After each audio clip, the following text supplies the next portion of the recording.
C Joseph Vijay எனும் நான்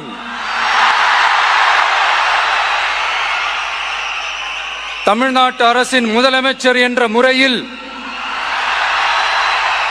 எனது கவனத்திற்குள்ளாவதும் தெரிய வருவதுமான எந்த பொருளையும் முதலமைச்சரின் கடமைகளை உரியவாறு நிறைவேற்ற தேவையான அளவுக்கன்றி ஒருவரிடமோ பலரிடமோ நேர்முகமாகவோ மறைமுகமாகவோ அறிவிக்கவோ வெளிப்படுத்தவோ மாட்டேன் என்று ஆண்டவன் மீது ஆணையிட்டு உறுதிமொழிகிறேன்.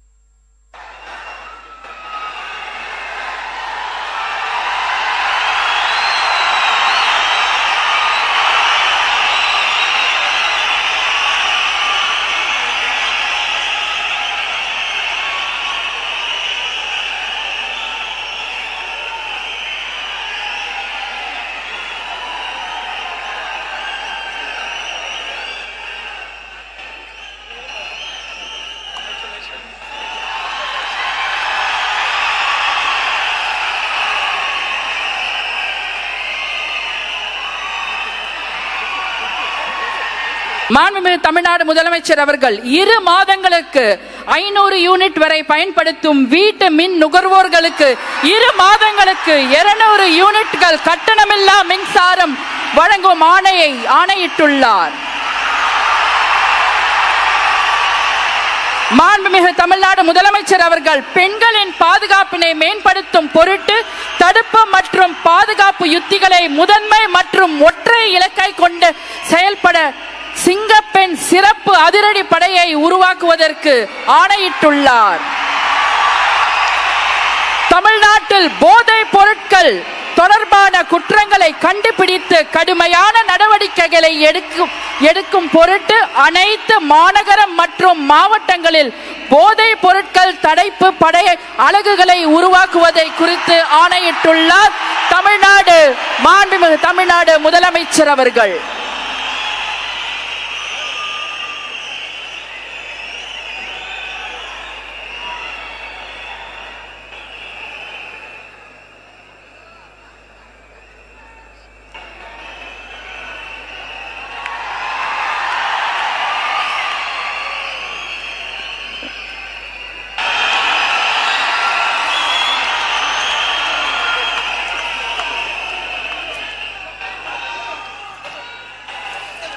என்ன சொல்றது, எப்படி ஆரம்பிக்கிறதுன்னு தெரியல.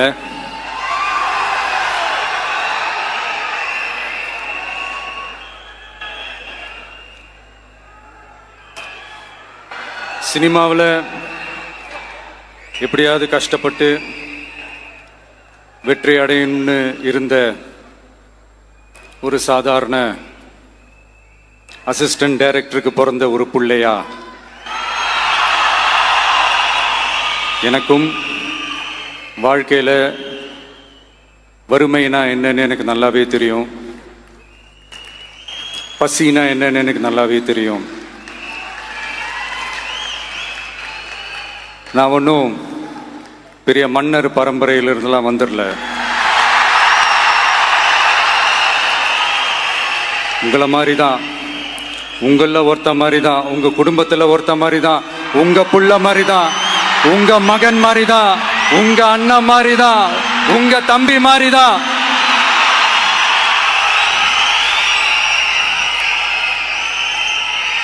அப்படிதான் நான் உணர்றேன்.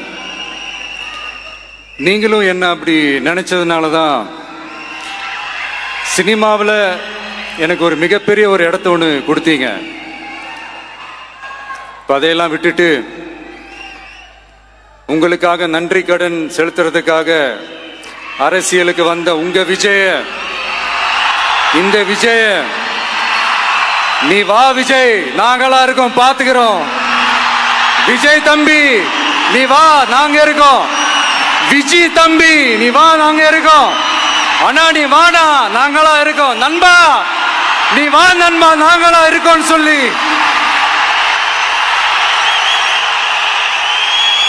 அவ்வளோ அன்பா அவ்வளவு உறவா என்ன ஏத்துக்கிட்டீங்க.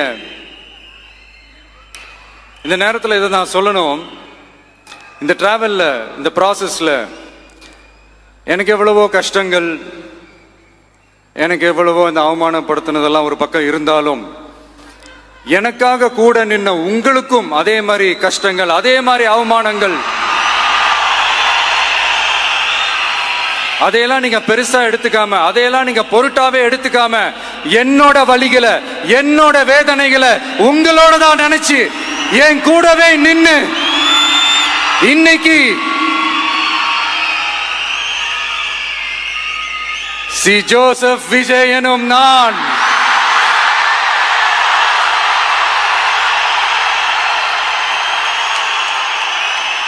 அதை உண்மையாக்கி இருக்கிறீங்க. உண்மையிலே எனக்கு என்ன சொல்றதுன்னு எனக்கு தெரியல.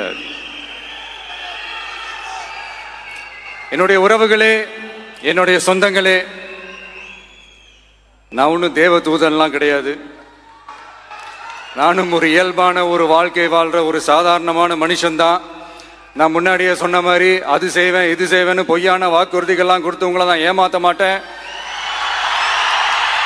எது சாத்தியமோ அது மட்டும்தான் நான் செய்வேன். இம்மிடியட்டா உங்க மனசுல ஒரு கேள்வி ஒண்ணு வரலாம், அப்ப சாத்தியம் இல்லாததை செய்ய மாட்டாங்களா, செய்ய முடியாதா அப்படின்ற ஒரு கேள்வி ஒண்ணு வரலாம். இத்தனை கோடி மக்கள் என் கூட இருக்கும் போது எது வந்தாலும் பார்த்துக்கலாம், என்ன வந்தாலும் பார்த்துக்கலாம் அப்படின்ற அந்த கான்பிடன்ஸ் என் மனசுல இருக்கு. இன்னொரு விஷயமும் நான் இங்க சொல்லணும். இன்னைக்கு நம்ம தமிழ்நாடு கவர்மெண்ட் இருக்கிற அந்த நிலைமையை பத்தி நான் உங்ககிட்ட நான் சொல்லணும். கிட்டத்தட்ட 10 லட்சம் கோடிக்கு மேல கடன் வாங்கி வச்சுட்டு போயிருக்கிற இன்னைக்கு அந்த தமிழ்நாடு அரசு இருக்கிறப்போ, கஜானாவை சுத்தமா தொடச்சி வலிச்சு வச்சுட்டு போயிருக்கிறப்போ, தூக்க முடியாத சுமையை ஏத்தி வச்சுட்டு போயிருக்கிறப்போ,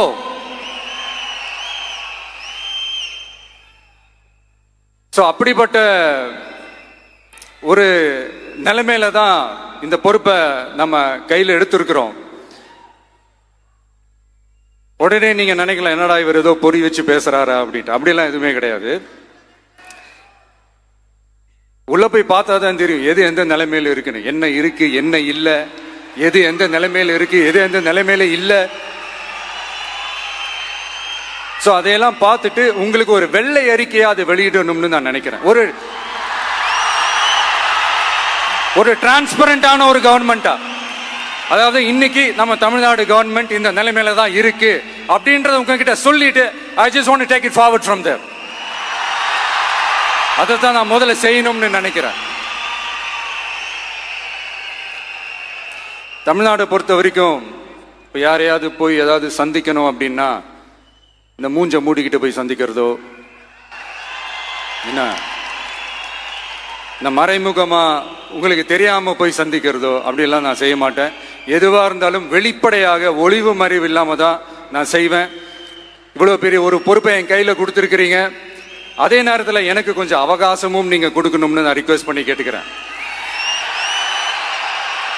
நான் சொன்னதையெல்லாம் படிப்படியா நிறைவேற்ற நான் ட்ரை பண்ணுவேன், நிறைவேற்றுவேன். அதே நேரத்தில் எனக்கு கொஞ்சம் அவகாசம் கொடுத்தீங்கன்னா எனக்கு கொஞ்சம் உதவியாகவும் ஒத்துழைப்பாகவும் இருக்கும். இது உங்களுடைய ஆட்சி. பெண்கள் பாதுகாப்பை ரொம்ப ஸ்ட்ரிக்டா வச்சிருப்பேன். போதைப் பொருள் கலாச்சாரம் அதை கண்ட்ரோல் பண்றதுக்கு என்னென்ன ஸ்டெப்ஸ் எடுக்கணும், என்னென்ன முயற்சிகள் எடுக்கணும், இன்னிலிருந்து அதை நான் எடுப்பேன். நம்ம பசங்களை அதுல இருந்து காப்பாற்ற வேண்டியது நம்ம அரசனுடைய பொறுப்பு.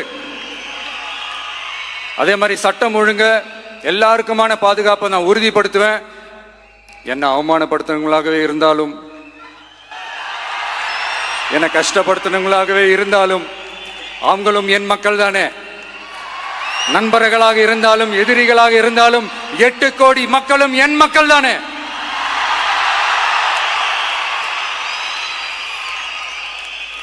அது மாதிரி இந்த அடிப்படை விஷயங்கள், கல்வி, ரேஷன், மருத்துவம், குடிநீர், சாலை வசதி, பஸ் வசதி, இந்த மாதிரி விஷயங்கள்ல தான் என்னுடைய முதல் கவனம் செலுத்தணும்னு எனக்கு தோணுது. நான் முன்னாடியே சொன்ன மாதிரி மக்கள் பணத்துல இருந்து ஒரு பைசா கூட நான் தொட மாட்டேன்.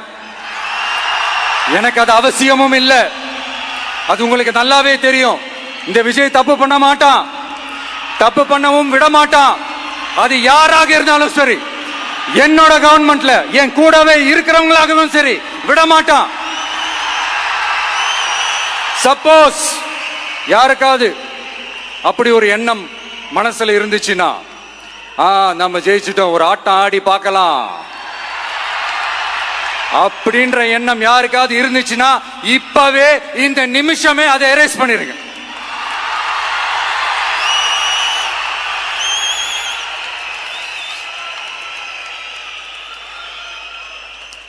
இங்க ஒரே சென்டர் தான், என் தலைமையில் உண்டான சென்டர். இந்த பக்கம் ஒரு சென்டர், இந்த பக்கம் ஒரு பவர் சென்டர், அங்க ஒரு பவர் சென்டர், அதெல்லாம் கிடையவே கிடையாது. இப்பவே சொல்லிடுறேன். பெண்கள், இளைஞர்கள், விவசாயிகள், அரசு ஊழியர்கள், ஆசிரியர்கள், உழைக்கிற மக்கள், மீனவர்கள் எல்லாருமே நம்ம டிவிக்கு அரசுல நல்லா இருப்போம், நல்லா இருப்போம், நல்லா இருப்போம்.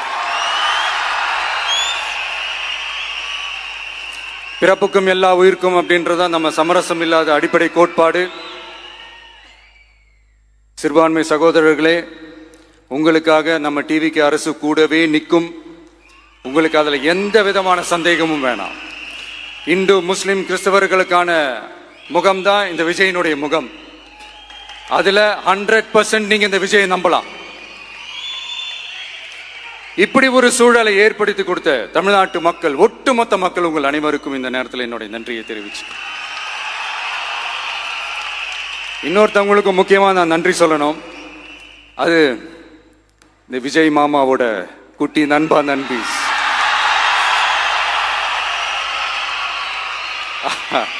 அவங்களாலதான் இது நடந்திருக்கு. உங்களுக்கு எப்படி நன்றி கடன் செய்யணும்? உங்களுக்காக உங்க ஃபியூச்சரை மைண்ட்ல வச்சுக்கிட்டு எல்லா நல்ல விஷயங்களையும் உங்களுக்காக இந்த விஜய் மாமா செஞ்சு கொடுப்பான்.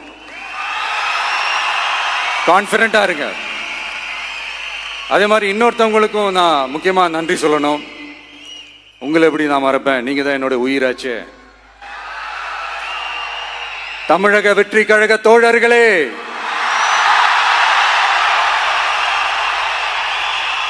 உண்மையில சொல்லனா நீங்க இல்லைன்னா எதுவுமே இல்லை. என்னோட கழக தோழர்களுக்கும், கழக நிர்வாகிகளுக்கும், வாக்கு சாவடி முகவர்களுக்கும், மை டியர் வர்ச்சுவல் வாரியர்ஸ், உங்கள் அனைவருக்கும் கோடான கோடி நன்றிகள். வாங்க எல்லாருமா சேர்ந்து ஒரு ஃப்ரெஷ் கவர்னன்ஸ், ஒரு நியூ கவர்னன்ஸ் ஒன்று கொடுப்போம். This is a new beginning.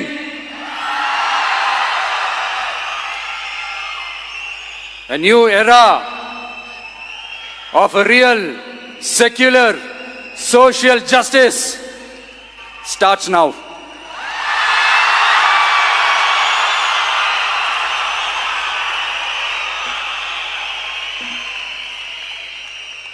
மக்கள் நலன்களை மட்டுமே லட்சியமாக கொண்ட நமது அரசுக்கு பக்கபலமாக நின்று ஆதரவை வழங்கியுள்ள காங்கிரஸ் பேரியக்கத்தின் தலைவர் மதிப்புக்குரிய திரு மல்லிகார்ஜுன் கார்கே அவர்களே, பாராளுமன்ற எதிர்க்கட்சி தலைவர் மதிப்புக்குரிய மை பிரதர் திரு ராகுல் காந்தி அவர்கள், காங்கிரஸ் கட்சியின் பொதுச் செயலாளர் மதிப்புக்குரிய திரு கே.சி. வேணுகோபால் அவர்கள், தமிழ்நாடு காங்கிரஸ் தலைவர் மதிப்புக்குரிய திரு செல்வ பெருந்தகை அவர்கள், என்னுடைய நண்பர் பிரவீன் சக்கரவர்த்தி அவர்கள், சிபிஐஎம் கட்சியின் தேசிய பொதுச் செயலாளர் மதிப்புக்குரிய தோழர் திரு M.A. பேபி அவர்கள், மாநில செயலாளர் மதிப்புக்குரிய தோழர் திரு பி. சண்முகம் அவர்கள், அரசியல் தலைமை குழு உறுப்பினர் மதிப்புக்குரிய தோழர் திரு கே. பாலகிருஷ்ணன் அவர்கள், பாராளுமன்ற உறுப்பினர் மதிப்புக்குரிய தோழர் திரு சு. வெங்கடேசன் அவர்கள், நமது அரசுக்கு ஆதரவு வழங்கியுள்ள விடுதலை சிறுத்தைகள் தலைவர் மதிப்பிற்குரிய அண்ணன் திரு திருமாவளவன் MP அவர்கள், நாடாளுமன்ற உறுப்பினர் மதிப்புக்குரிய திரு ரவிக்குமார் அவர்கள், சட்டமன்ற குழு தலைவர் மதிப்பிற்குரிய திரு வன்னி அரசு அவர்கள், சிபிஐ கட்சியின் தேசிய பொதுச் செயலாளர் மதிப்புக்குரிய தோழர் திரு டி ராஜா அவர்கள், மாநில செயலாளர் மதிப்புக்குரிய தோழர் திரு எம் வீரபாண்டியன் அவர்கள், முன்னாள் தமிழ்நாடு மாநில செயலாளர் மதிப்புக்குரிய தோழர் திரு ரா முத்தரசன் அவர்கள், இந்திய யூனியன் முஸ்லிம் லீக் கட்சியின் தலைவர் மதிப்புக்குரிய டாக்டர் திரு காதர் மொய்தீன் அவர்கள், நாடாளுமன்ற உறுப்பினர் மதிப்புக்குரிய திரு நவாஸ் கனி அவர்கள், உங்க எல்லாரையும் வருக வருக என்று வரவேற்கிறேன். முக்கியமா இந்த மாதிரி நேரத்தில் எனக்காக நீங்க குரல் கொடுத்ததுக்கும், எனக்காக நீங்க சப்போர்ட் பண்ணி கூடவே நின்னதுக்கும் உங்க எல்லாருக்கும் இந்த நேரத்தில் என்னுடைய நன்றியை தெரிவிச்சுக்கிறேன். கான்பிடண்டா இருங்க, நல்லதே நடக்கும், வெற்றி நிச்சயம். மீண்டும் சந்திக்கும் வரை இல்ல மீண்டும் மீண்டும் சந்திப்போம். நன்றி, வணக்கம்.